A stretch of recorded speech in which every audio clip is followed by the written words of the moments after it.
Okay, so welcome to the first edition of Douchebag of the Week. So now for the first edition, I figured we better do somebody big. And it just so happens that our president just recently proved himself again to be a fucking douchebag. So Joe Biden gets the honors, I guess. Now, in my opinion, Joe Biden has done countless things which would be justifiable for having a douchebag sticker stuck to your back. But let's talk about what he did just recently. Something that he has repeatedly done in the past. He lies! He's an obsessive fucking liar, man. You know, I don't think the media is giving this enough attention, to tell you the truth. And because, hey, it fucking bothers me, man. It does. The other day, he's being interviewed on some blog, and he tells this story about a conversation he had with an Amtrak conductor while he was vice president. This was the third time that he has publicly told this story. First time that he told it, the whole story was fact-checked by the Associated Press, and they reported that the whole story was a lie.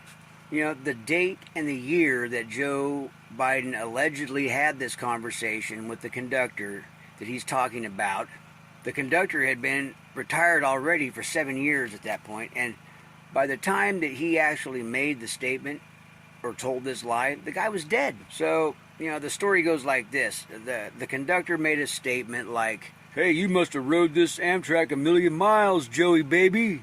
And, you know, he tells this lie, obviously, trying to gain favor with the blue-collar working-class people for votes. Like he knows what it's like to punch in 9 to 5 and then ride a fucking train home and put a million fucking miles in doing it. You know, the whole story is a fucking lie, and everybody knew that the first time, okay? So the second time you told the story, it made you look like a real jackass. But now the third time that you've told it, you know, now you're a fucking douchebag, okay? You know, when you're trying to get somebody to like you by making up stories so that they'll sympathize with you because it kind of relates to their own life, that is a common technique used by con men. You know, and this is just one of many. Like, for instance, he said that he once was offered a job from a lumber company out in Idaho. Well, that was determined to be bullshit. He said he used to drive an 18-wheeler. Well, that didn't happen. Bullshit. He said he visited Pittsburgh's Tree of Life Synagogue after the massacre in 2018 and spoke to the rabbi, but the synagogue says he's never been there. They've never met him.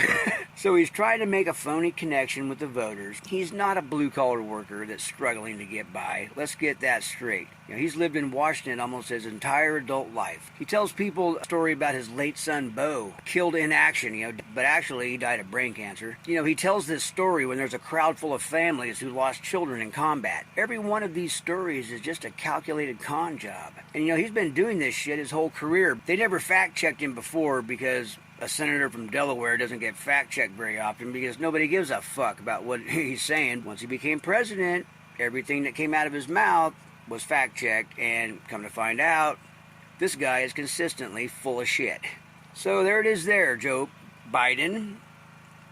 You are a fucking douchebag.